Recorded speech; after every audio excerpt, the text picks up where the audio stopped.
You know, every dance form, I mean, it's not just Bharatanatyam. Ballet is also very hard on the body. It has to be hard on the body in order to be able to do things that are quite, that are not exactly natural to you. It's not the Aramandi position, and then all that stamping in the Aramandi position is very hard on your body. It's hard on your lower back. I mean, I had lots of problems with lower back pain and knee problems. That's where my problems showed up. So maintaining that Aramandi position and then stamping in that Aramandi position is not what it's not exactly what the human body is created to do. So you have to go against your structure in order to be able to do that. And when I was dancing, for example, at Kalakshetra, we danced on a cement floor. We did all our 3 hours of practice on a cement floor. Now you can say, oh, well, that's terrible, and that's not how it should be done. And we know that's not very good. And I think that's why I had knee problems, that I was used to practicing on a cement floor. It wasn't until I went to Delhi and I was studying with Guru Nanak Kasar, that he had a wooden floor in his dance studio. And that was because it was created by the Ford Foundation. And being American, they think about things like that. Like nobody in India seemed to care. Like whatever was most convenient is where you should go and dance. Like nobody really thought, is it good for you to dance in this circumstance?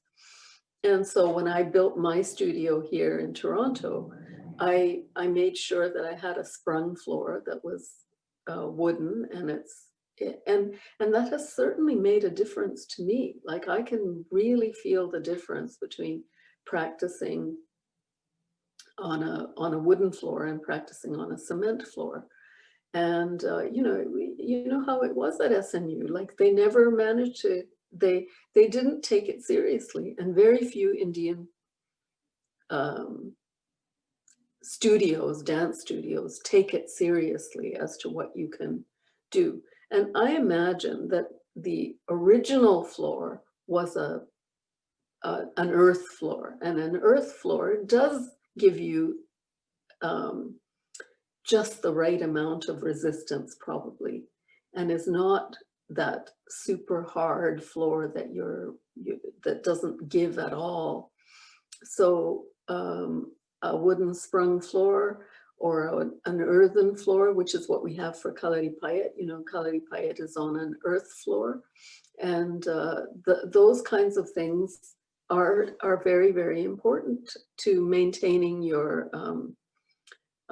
ability to work at a high level for a long period of time.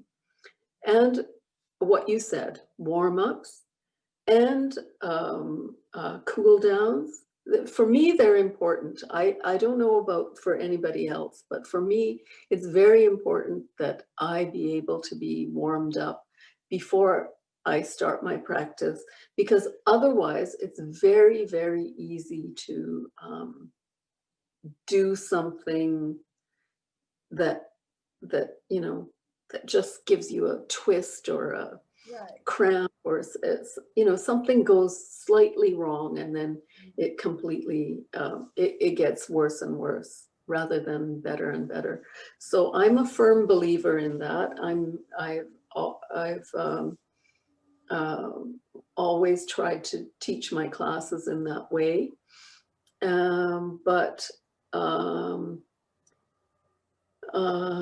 oh, and an understanding of how the body works. I think that's really important too, because people say Aramandi, and then they say sit, sit, sit, sit, but they don't tell you how. And you know, those pelvic muscles have to open, and you can't just sit, sit, sit without kind of getting stress in some wrong place, like sticking your bum out so that you can get lower and lower, or putting tension up in your arms because you're so focused on sitting.